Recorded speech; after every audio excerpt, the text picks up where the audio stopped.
Garant de l'indépendance, de l'unité nationale et de l'intégrité territoriale, je réitère mon engagement constitutionnel de défendre la patrie jusqu'au sacrifice suprême. En réponse à la forte demande de la jeunesse, j'invite celle-ci à s'organiser en groupe de vigilance en vue d'appuyer et d'accompagner et de soutenir nos forces de défense dans l'accomplissement de leur noble mission.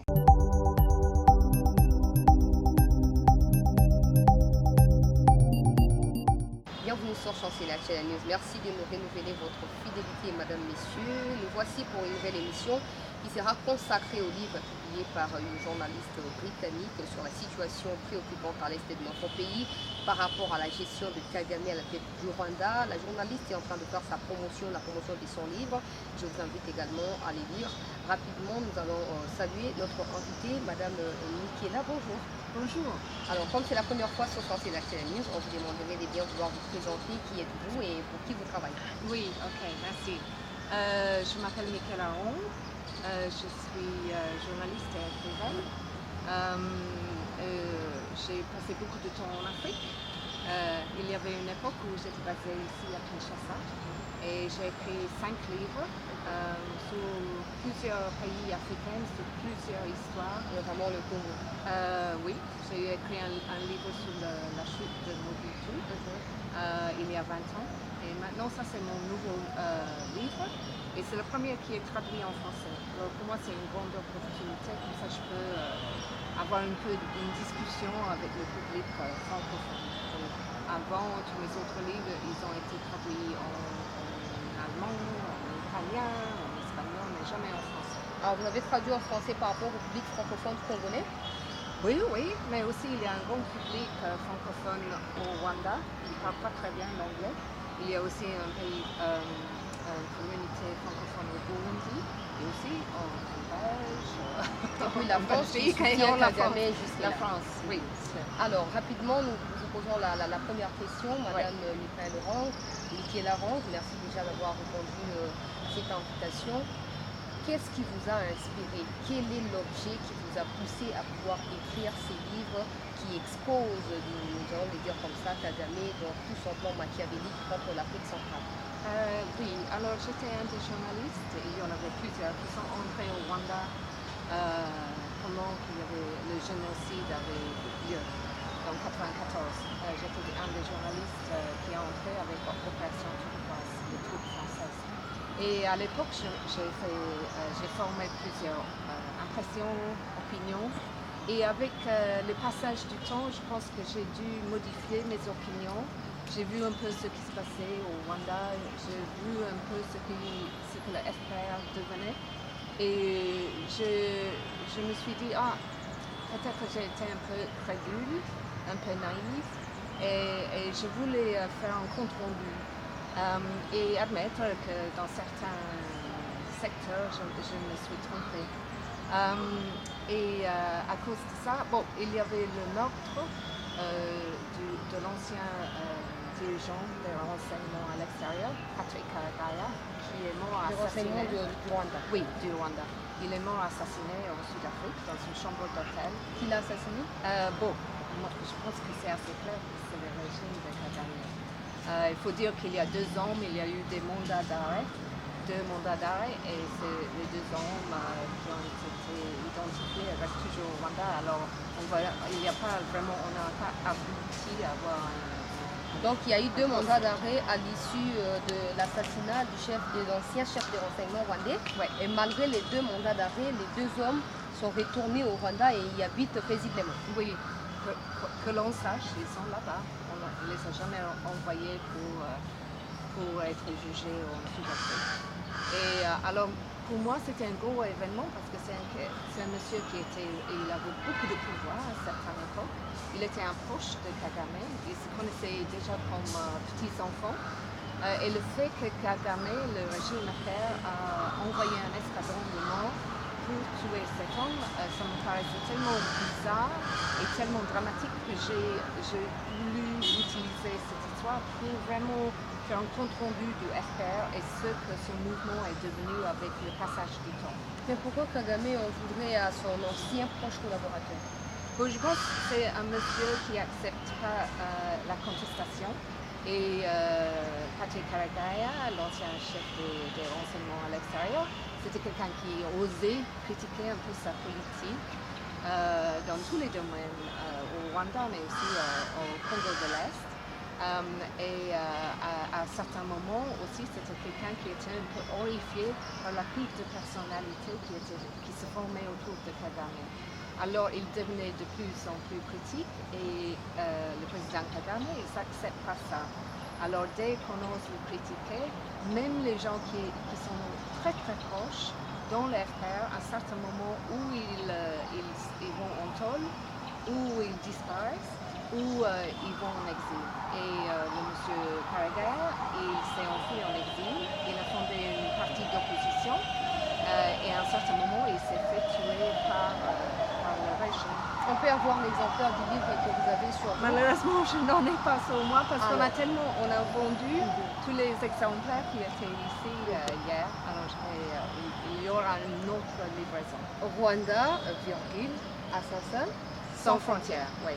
Alors, d'où est-ce que vous êtes inspiré par ces titres très approchants? Oui, j'ai choisi ça comme titre parce que ce que j'ai vu, c'est qu'il y a toute une activité autour du régime FPR qui envoie les escadrons de mort à l'extérieur. Et c'est très très rare en Afrique qu'on fait ça. Il y a eu des morts en Sud-Afrique, en Mozambique, ici au Congo bien sûr, au Kenya, en Ouganda. Et aussi, on a essayé de faire la même chose en Belgique, en France, chez moi en Angleterre, aux États-Unis. Et vraiment, c'est extraordinaire parce qu'en général, si on veut éliminer les dissidents, les opposants, on se limite aux frontières souveraines. Mais Kagame, il a des ambitions beaucoup plus grandes. Et lui, il envoie les agents à l'extérieur pour accomplir cette tâche. Alors, quand il envoie des agents à l'extérieur, par exemple chez vous en Angleterre, c'est avec la complicité des autorités anglaises ou Bon, il faut dire que, par exemple, un jour, il y avait eu 4 opposants rwandais qui habitaient en Angleterre, à Londres. Et on les a contactés, la police britannique les a contactés pour leur dire, écoutez, vous êtes en danger, votre propre gouvernement vous menace, il faut prendre des mesures de sécurité. Alors oui, à un certain niveau, il y a une complicité parce qu'on n'a pas fermé l'ambassade, on n'a pas expulsé ces diplomates qui, évidemment, ils étaient au courant de tout ça, les diplomates rwandais. Et apparemment on a eu une discussion un peu difficile avec Kagame, mais ça restait jusque-là. Et je trouve que ce n'est pas suffisant. En tout cas, on va y revenir quand on parlera de la relation entre la communauté internationale et les criminels assassins africains, Paul Kagame. Madame Michela Rong, vous avez dit ici que vous êtes arrivée au Rwanda à l'occasion de l'opération turquoise. Vous pouvez nous en dire plus? Qu'est-ce qui s'est réellement passé en cette époque-là et qu'aviez-vous vu avant d'écrire ces livres? Bon, comme journaliste, j'ai vu, comme tous les autres journalistes, des tas de cadavres. On voyait les traces des massacres dans les églises surtout, parce que les gens se sont enfuis dans les églises, dans les écoles. Il y avait des corps au bord de la route qui pourrissaient. Alors moi je ne suis pas négationniste. Moi je dis oui, il y a eu un génocide et la plupart des victimes du génocide commis par les milices Hutus et l'armée Habyarimana ont été des Tutsis. Mais avec eux, il y a eu aussi beaucoup de Hutus qui sont morts parce qu'ils étaient amis, ou ils étaient mariés aux Tutsis, ou parce qu'ils étaient des opposants politiques. Mais en même temps, et ce qu'il faut préciser, c'est qu'il y a eu des massacres commis séparément par le FPR au nord du pays, après 90, 90, quand ils ont envahi le pays. Et après, pendant qu'il y avait le génocide qui se déroulait dans le pays, le FPR, eux aussi, ils étaient en train de commettre des massacres, des Hutus. Alors c'est tout un scénario assez compliqué et je pense que le problème c'est qu'on a tendance à augmenter et exagérer les chiffres des deux côtés. Alors par exemple, de temps en temps, on voit quelqu'un qui travaille pour le gouvernement rwandais va commencer de parler de 2 millions de morts dans le génocide contre les Tutsis. Et ça n'a pas de sens, parce qu'on sait que c'est une minorité, 2 millions, vraiment, ça n'a pas de logique. Alors il ne faut pas exagérer, il ne faut pas vraiment inventer les chiffres, parce que pour moi, même 2 personnes, même 10 personnes qui ont été massacrées, c'est beaucoup. On n'a pas besoin d'augmenter les chiffres pour être horrifié et pour dire que c'est une chose qui ne doit pas avoir lieu.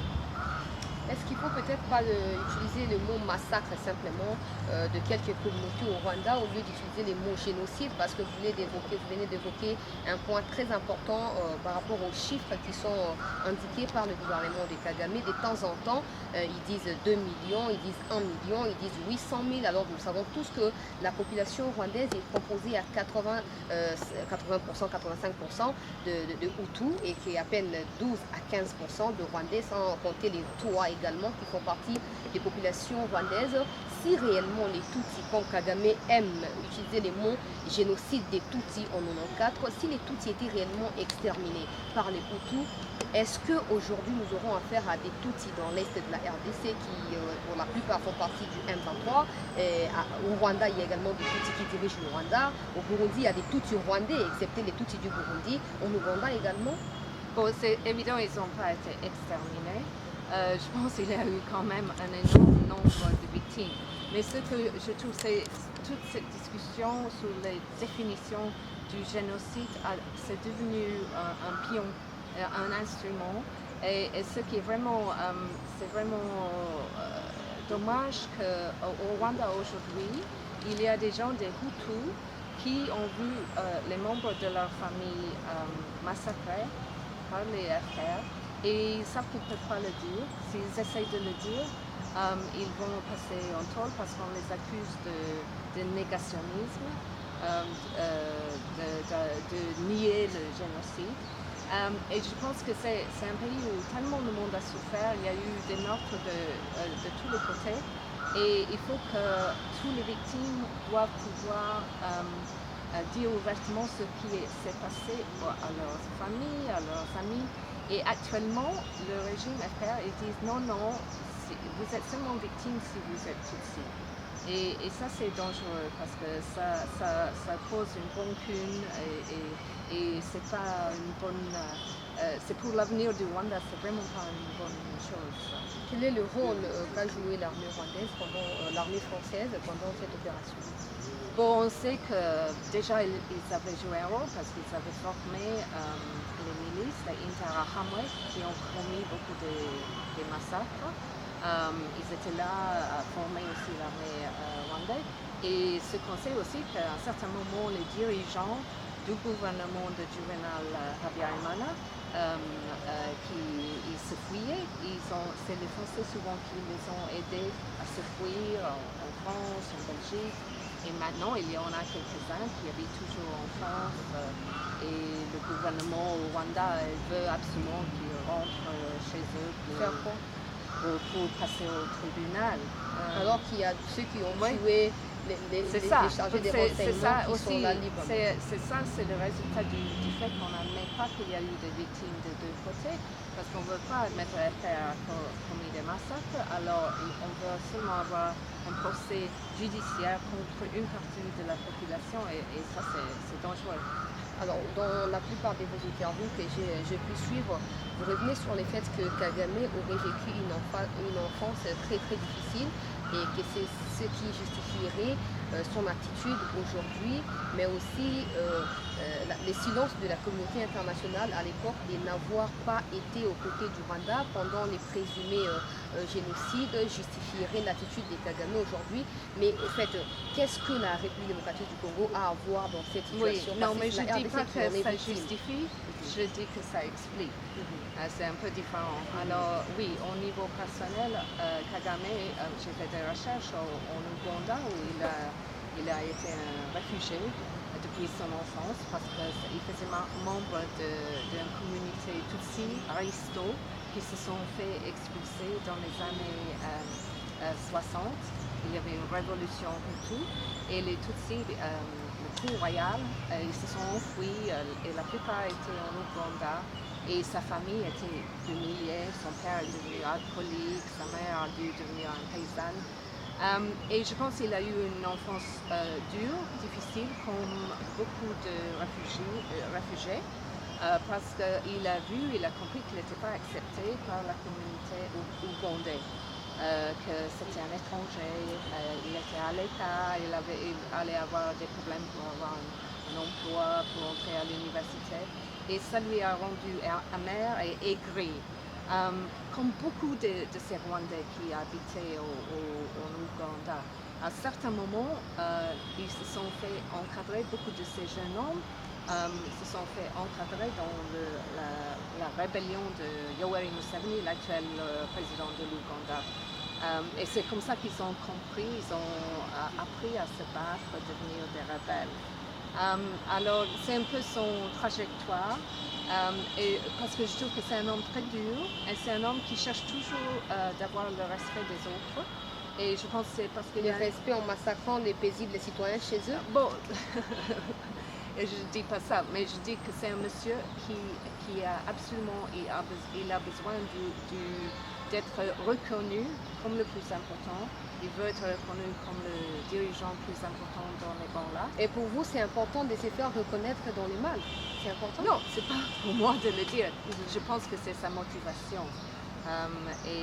C'est ça que... Il a connu une enfance difficile en Ouganda et pas au Rwanda. Mais pourquoi faire jouer l'impact de son enfance sur la RDC?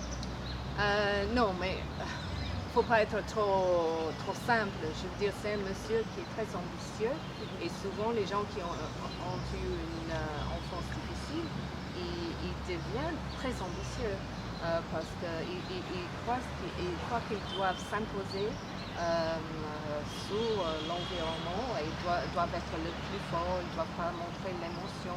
Et je pense que c'est un peu ce qui explique son caractère. Parce qu'on le voit, si on le voit dans les interviews, c'est quelqu'un toujours de très dur. Il veut pas laisser faire voir qu'il a peut-être un côté humain. Il ne fait pas ça. Et je pense que les racines de ça sont dans sa jeunesse. Alors, qu'est-ce qui explique le silence de la communauté internationale malgré les multiples affaires du peuple congolais et malgré le nombre de morts qui ne cessent de s'accumuler dans cette partie du pays? Bon, je pense que le génocide a été un gros choc pour la communauté internationale parce qu'ils ne comprenaient pas les Gaulois, ils ne comprenaient pas l'histoire du Rwanda. Ils ont vu l'état de cadavres, ils n'ont rien fait. Effectivement, ils ont même retiré leurs troupes. Les Nations Unies ont commencé à retirer les troupes à l'époque. Et je pense après, ils se sont sentis coupables d'avoir rien fait. Et c'est une carte que Kagame et tous ses proches il a joué ça en continuation. Il a dit, écoute, vous ne pouvez pas me critiquer parce que vous êtes débarrassés de nous au moment pire de notre histoire. On nous a abandonnés. Et alors, il ne faut pas nous critiquer maintenant parce que vous n'avez pas le droit. Et ça c'est une carte qui joue tout le temps. Et d'un certain point de vue, ça marche très bien. Et je pense que le problème avec le Congo, c'est que l'histoire ici est tellement compliquée. On se rend compte aussi qu'il y avait eu des problèmes au Congo bien avant le génocide du Rwanda. Que Mobutu était déjà un dirigeant qui était très contesté en Occident. Et on voit maintenant un gouvernement discipliné qui semble être, le Rwanda qui semble être bien propre, bien géré. Vous dites qu'il semble, vous avez un avis contraire? Bon, je pense qu'au niveau superficiel, ça a l'air d'être un pays très propre, bien géré. Alors en réalité... Non, bon, il faut dire qu'on annonce toujours des chiffres là-bas pour la croissance, pour la santé, pour l'éducation.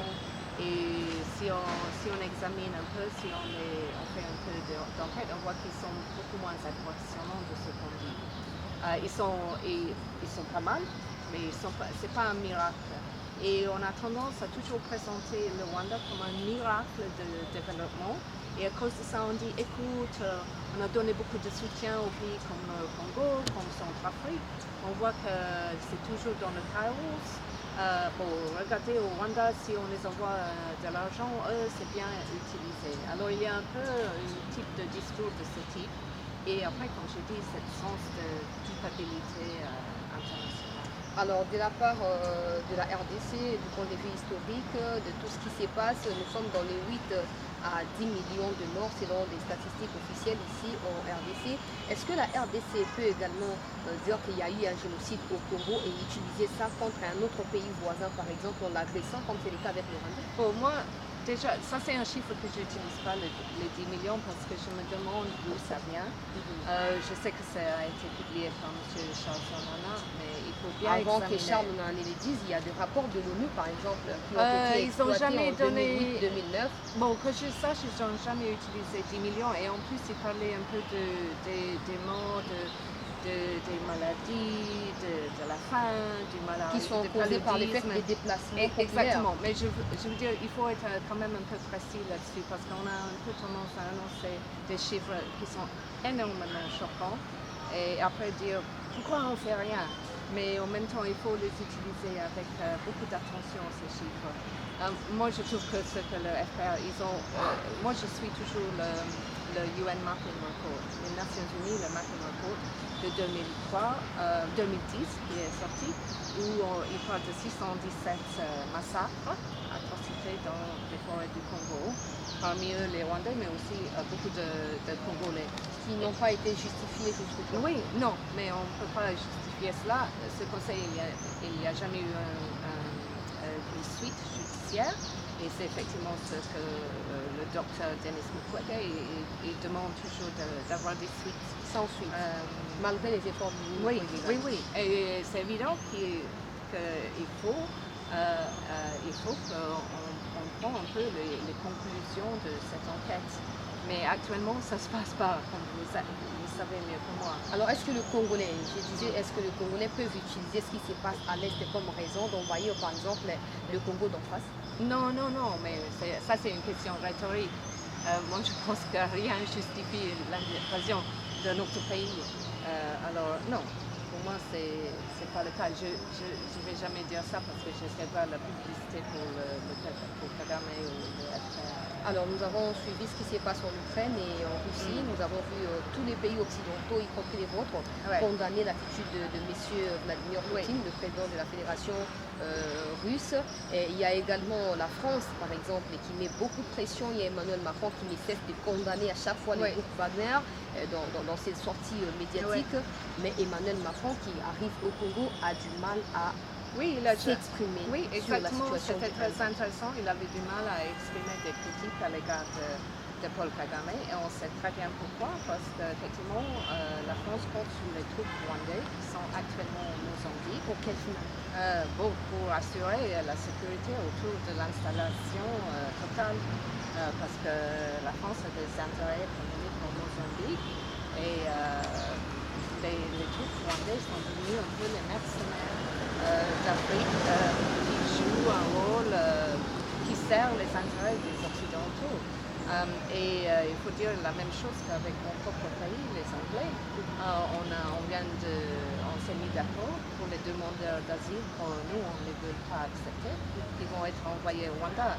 Et ça, je trouve ça assez bizarre comme projet, vraiment bizarre, parce qu'on sait que c'est un pays surpeuplé, tout petit, où il n'y a pas beaucoup d'emplois, il n'y a pas de terrain disponible. Alors l'idée que nous, on va envoyer les demandeurs d'asile qui déjà sont en fuite des dictatures au Rwanda, c'est grotesque, je dois dire. Moi, comme journaliste, je ne peux pas contrôler ce que fait mon gouvernement. J'ai écrit beaucoup d'articles dénonçant ce projet parce que je trouve que c'est tellement ridicule. Vous avez été écouté? Je pense que les gens lisent mon article, j'ai toujours des commentaires, mais je ne contrôle pas la politique de mon propre pays. Mais il faut signaler aussi qu'on a des élections en Angleterre l'année prochaine et on pense que le gouvernement actuel, qui est de droite, va probablement tomber et on aura un autre gouvernement qui n'est pas du tout impressionné par cette politique, ce projet pour les demandeurs d'asile. Et ils ont déjà annoncé qu'ils vont l'annuler s'ils prennent le pouvoir.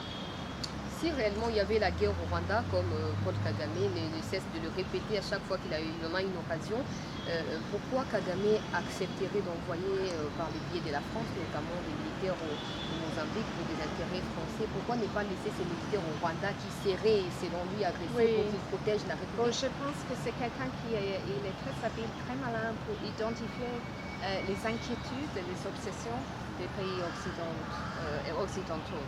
Alors, il a compris que la France s'inquiète pour cette installation totale. Il a aussi compris que la France s'inquiète au niveau du Sahel, parce qu'on demande de plus en plus aux Français de s'en aller. Les militaires français sont plus les bienvenus au Sahel. Et alors, il a vu ça, il a dit, bon, moi, je peux jouer un rôle. Et grâce à ça, la France ne va pas me critiquer.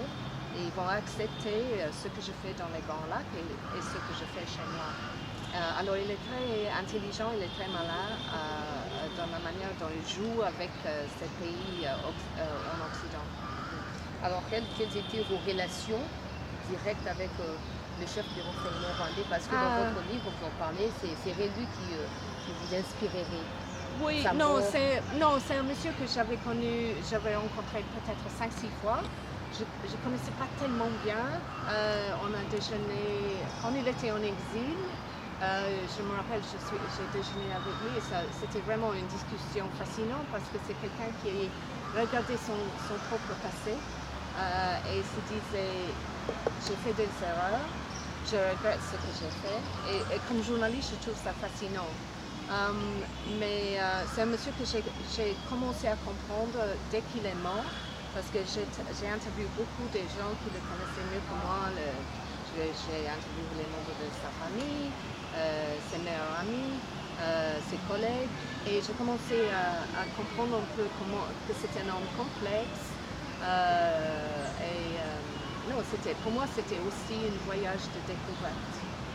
Madame Michaela Rong, au regard de deux hommes qui devaient normalement être arrêtés et jugés dans l'assassinat de manière inexplicable de l'ancien chef de renseignement rwandais, au regard de ce qui se passe à l'est du Congo, malgré les multiples appels de Congolais de partout dans le monde, pourquoi la communauté internationale en particulier n'arrive pas à sanctionner Kagame et son régime? Bon, je pense, on parle de ça. Je sais qu'il y a eu des discussions entre les États-Unis, la France, les Américaines, de sanctions, parce qu'on en a marre du soutien que Kagame dans le M23. Et on sait que c'est lui le problème. Mais en même temps, on n'a rien annoncé. Et je pense que c'est les intérêts vraiment propres de ces pays, la France, les Anglais, qui empêchent, parce que si on va annoncer les sanctions, on a toujours besoin de former un front commun. Et on n'a pas réussi à faire cela parce que la France va dans une direction, elle part dans une direction, l'Angleterre part dans une autre direction, les Américains dans une autre. Alors ils n'ont pas réussi à former ce front commun. Mais ce n'est pas hors de question que ça va arriver. Ça pourrait arriver à n'importe quel moment. Bon, je pense que ça ne va pas être du jour au lendemain, mais que petit à petit, les choses vont changer. Premièrement, les Anglais, le gouvernement va probablement tomber et changer. On va rejeter ce projet pour les demandeurs d'asile. Macron pourrait avoir des regrets au sujet de ce qu'il est en train de faire. Les Américains, je pense qu'ils sont déjà devenus très sceptiques au sujet de Kagame. On voit que l'enlèvement de Paul Rusesabagina, l'hôtelier, ça leur a vraiment déplu. Alors je pense qu'il y a des corrections, il y a des changements, mais ça va prendre du temps. Il y a également Kagame qui a révisé sa constitution. Ce que nous n'arrivons pas à expliquer, c'est qu'il y a quand même ce qu'on peut appeler mainmise sur le processus électoral ici en RDC, ce qui n'est pas visiblement le cas de la part de la communauté internationale au niveau du Rwanda. Ça fait plus de 25 ans, je peux dire comme ça, que Kagame dirige le Rwanda sans aucun processus électoral crédible aux yeux du peuple rwandais, mais il n'y a aucune pression. Alors qu'est-ce qui justifie la pression au niveau de la RDC à chaque fois que la RDC tend vers les échéances électorales? Oui, je pense que c'est toujours le cas qu'on se dit en Occident, c'est quand même un pays qui a eu un génocide, c'est évident, ils sont troublés, ils sont fragiles, ils sont vulnérables. Alors ça a toujours joué un rôle. Mais en même temps, je pense que les livres comme le mien, les reportages qu'on fait, petit à petit, on se rend compte que c'est une dictature, que les élections sont truquées là-bas régulièrement, que l'opposition ne peut pas s'exprimer, que les journalistes se font tuer. Les droits de l'homme n'ont jamais été respectés. Non, et c'est effectivement, je pense que ça devient de plus en plus grave là-bas, au niveau à l'intérieur du pays. Mais je pense que cette conscience commence lentement, la vision du Rwanda est en train de changer. Vous êtes une grande journaliste, et pour ne pas dire très grande journaliste. Au regard de cette attitude de la communauté internationale, est-ce que cette attitude ne peut pas précipiter la RDC entre les mains d'une autre communauté ou d'un autre partenaire, par exemple? Qu'est-ce que vous voulez dire par cela? Parce que la RDC semble être abandonnée par ce qu'on appelle partenaires privilégiés de gauche à droite. Il y a Macron qui est venu, qui n'a rien fait, qui n'a réussi à rien faire. Il y a la francophonie, par exemple, la RDC qui est un grand pays francophone. Nous disons même le premier pays francophone en Afrique qui ne dirige pas la francophonie, une anglaise ou anglophone qui dirige la francophonie. Il y a la mainmise derrière le processus électoral. Il y a un peu, la loi Tchani ne peut pas marcher parce qu'elle est discriminatoire, tout ça. La communauté internationale ne cesse d'intervenir de manière récurrente dans les affaires internes. Oui, mais il faut aussi se rappeler que la communauté internationale, ils ont payé pour le MONUSCO, même si ça n'a pas joué le rôle qu'on espérait. C'est cher comme opération. Il y a aussi, on a annoncé beaucoup de soutien pour les réfugiés à l'est du Congo. Macron a annoncé ça pendant qu'il était ici au Congo. On parle beaucoup du secours et de l'aide qui va être envoyée au Kivu. Alors, c'est pas que le Congo n'a pas été complètement abandonné. Et je pense aussi que c'est dangereux quelquefois au Congo. Je pense on développe un peu une complexe de victime aussi. On dit on peut rien contrôler. Tout est décidé pour nous. C'est les Occidentaux qui ont décidé tout. On ne contrôle pas notre destin. Pourquoi ne pas couper le problème à la racine? C'est-à-dire le problème c'est Kagame. Pourquoi ne pas couper Kagame? Question d'éviter de venir avec des aides à l'est de la RDC. Oui, non, mais écoute, moi comme journaliste, ça fait plusieurs années que j'écris et je dis il faut sanctionner Kagame, il faut arrêter de lui envoyer des soutiens financiers. Mais comme je dis, je suis comme une écrivaine et je ne peux pas contrôler la politique de mon propre pays. Mais je pense que si un monsieur est en train de semer le désordre dans l'est du Congo, si on voit qu'il y a cinq armées africaines qui maintenant jouent un rôle dans cette crise, qu'il y a 800 000 réfugiés qui sont dans les camps où il y a le choléra, le paludisme, la faim, je pense que la communauté internationale va se rendre compte que vraiment ils doivent faire un peu le calcul et comprendre d'où ça vient tous ces problèmes. Et pendant tous ces temps, il y a des victimes parce que récemment, la semaine qui s'achève aujourd'hui, il y a eu encore des massacres de la part de ces mêmes terroristes rwandais au niveau de Calais, au niveau de... C'est un peu partout, les bilans ne fait que s'accroître. Oui, c'est évident. Est-ce que ça ne peut pas précipiter la RDC entre les mains d'autres partenaires, sans citer leur nom? Je pense que la réponse à une invasion, c'est pas d'aller en guerre, parce que ça rend plus difficile les choses. On a vu que c'est une région, une zone, le Kivu, où il y a eu tellement de violence et tellement de morts que c'est pas très utile de parler de la guerre et d'aller en guerre, parce que déjà, moi je pense qu'il y a trop de fusils, trop d'hommes armés, trop de forces africaines dans cette zone et il faut essayer de déescaler la situation et pas l'augmenter.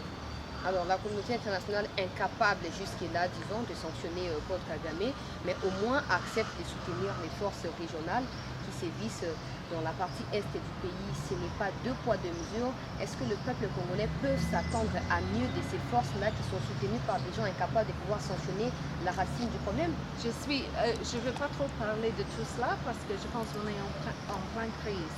Et moi, je suis pas. Il y a des rencontres en permanence. On voit qu'il y a des négociations, des conférences, des discussions au niveau les plus hauts parmi les dirigeants africains. Et aussi, je sais que tous les pays occidentaux, ils sont en train d'examiner ça, d'observer ça. Et moi, je ne suis pas inclus dans ces réunions. Alors, je ne peux pas vraiment parler de ça. Okay. Je pense que c'est une crise et on est dans une pleine crise. Et le fait que ça tombe aussi dans une année électorale pour le Congo, ça veut dire que vraiment il y a une tendance à amplifier et c'est peut-être, ça rend plus dangereuse la situation. Quelle est votre lecture de la relation désormais entre le président Félix Antoine Tshisekedi et les criminels Paul Kagame? Bon, je sais, tout ce que je sais, c'est que ça a changé et qu'au début de la présidence, on voit que le président Tshisekedi semblait avoir des bonnes relations, des relations étroites avec Kagame. Après, on a vu qu'il y a eu un accord signé avec l'Ouganda et que ça semble être ça a donc déclenché quelque chose. Et c'est à partir de ce moment-là qu'on voit que la M23 devient vraiment un problème. Alors peut-être il y a une question de jalousie. C'est le Rwanda qui veut faire voir qu'il ne peut pas être exclu. Mais alors on a vu vraiment un gros changement dans les relations entre les deux hommes. Je ne sais pas où ça va mener. Novembre 2022, une délégation des experts de l'ONU est arrivée en Ouganda pour signifier à Yoweri Museveni Kaguta son implication. Son pays a servi des bases arrières aux milices terroristes du M23. Quel est le rôle que l'Ouganda joue dans ces cas? Bon, évidemment, les Nations Unies pensent que l'Ouganda a donné hébergement au M23, mais je pense que tout le monde est aussi d'accord que le rôle joué par le Rwanda est beaucoup plus important. C'est ce qu'on voit parce qu'il y a les Américains qui ont dénoncé en continuation Anthony Blinken et il a fait plusieurs déclarations très explicites au niveau de le rôle du Rwanda. Et les Nations Unies aussi, ils ont fait la même chose. La France même s'est exprimée ouvertement dans l'implication et le rôle du Rwanda. Alors oui, évidemment, les Ougandais sont pour quelque chose, mais je pense que tout le monde sait que le Rwanda joue un rôle plus important. On ne va pas quand même minimiser le rôle de l'Ouganda malgré les rôles plus importants du Rwanda. Alors madame, vous avez hier, lors d'un échange très ouvert entre vous et une représentation du peuple congolais quelque part à Kinshasa, vous avez dit que votre livre est sorti en 2020 en plein Covid-19 et vous n'avez pas eu le temps de pouvoir faire suffisamment de la promotion, davantage de contenu. Vous prévoyez ces genres d'activités dans les jours à venir? Moi, j'aimerais bien. Dans les pays anglo-saxons? Oui, bien sûr, j'aimerais bien. De temps en temps, je donne des présentations. De plus en plus, on fait des présentations par Zoom, je vois, dans tout le monde, même après Covid. Et alors, je m'exprime tant que je peux.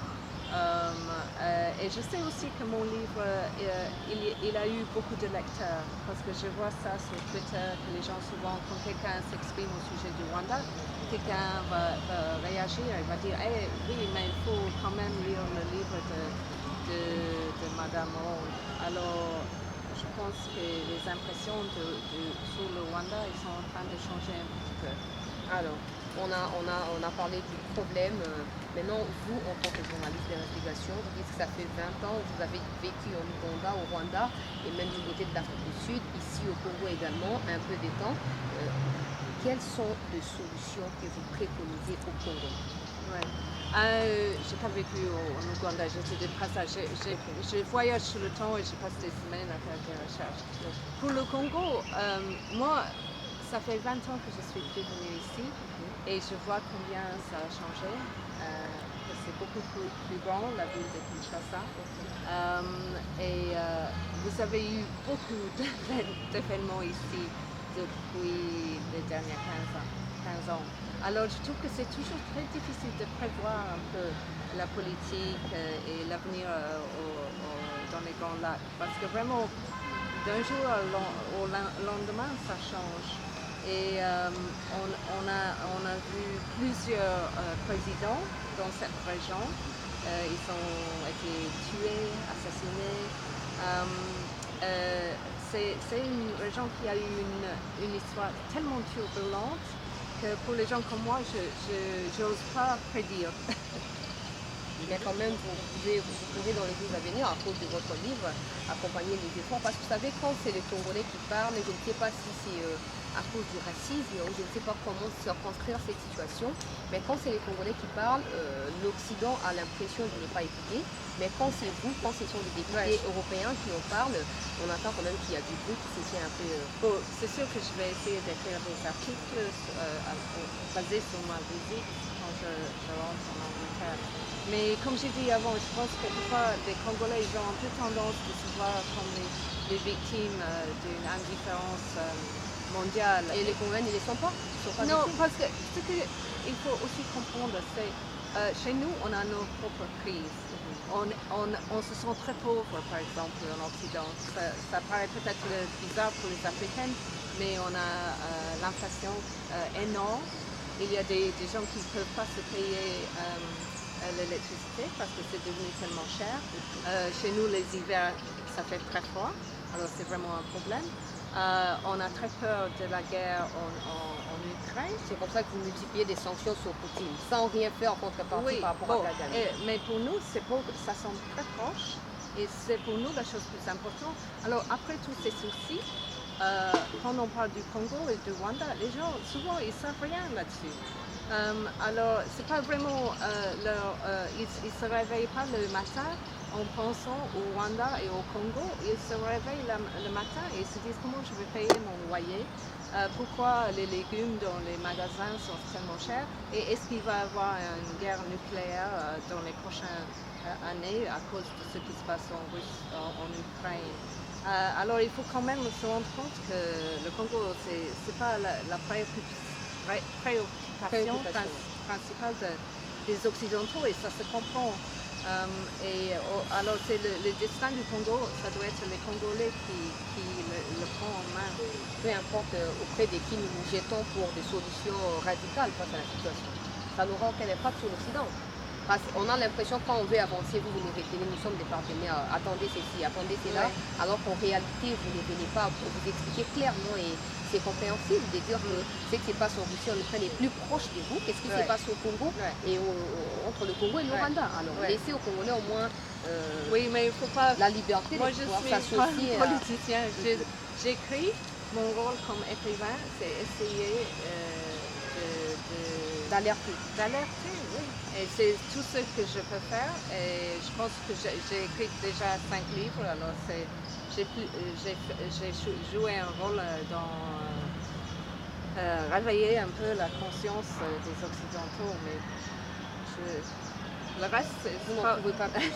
C'est pas pour moi. Voilà, on vous donne l'occasion de nous dire votre dernier mot. On souhaite que ce soit en français, mais aussi en anglais. En anglais, c'est pour vous adresser à votre pays, par exemple. Vous êtes venu au Congo, vous êtes de passage, mais vous êtes au courant que les morts continuent à être enregistrés à l'est du Congo et que le Rwanda n'a pas suffisamment de terres pour héberger les demandeurs d'asile qui pourront venir au Rwanda. Et donc, probablement, ils seront déversés dans l'est du Congo qui est déjà en proie d'insécurité et la situation pourrait s'empirer dans les jours à venir. C'est le message en anglais à pouvoir adresser à l'Occident et en français pour les Congolais. Je vais dire que je pense que la politique de mon propre pays est contradictoire et un peu surréelle et ça manque de cohérence et je pense qu'il est temps que ça change. So I was just saying that I think British policy in the Great Lakes is contradictory, that no one is joining up the dots, and that people need to make some certain logical links between cause and effect. And it's about time, and I'd really like to see that happen. Thank you. Merci beaucoup, Madame Michaela Rang, d'avoir accepté de répondre à nos questions.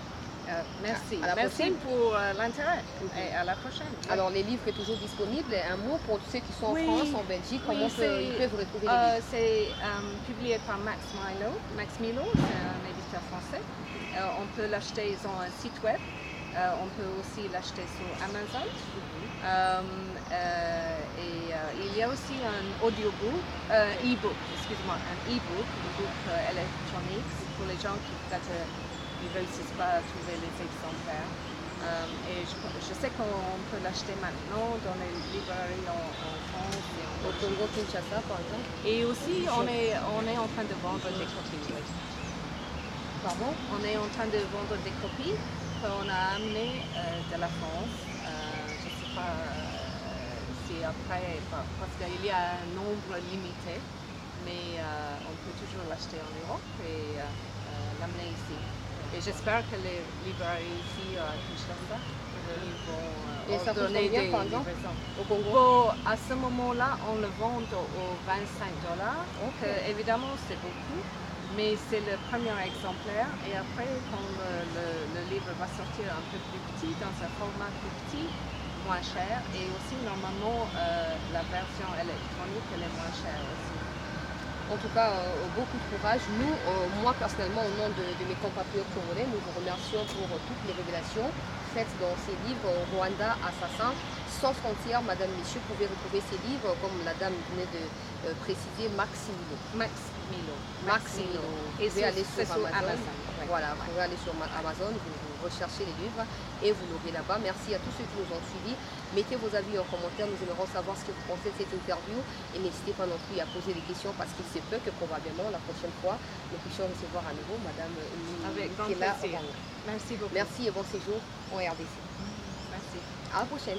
Garant de l'indépendance, de l'unité nationale et de l'intégrité territoriale, je réitère mon engagement constitutionnel de défendre la patrie jusqu'au sacrifice.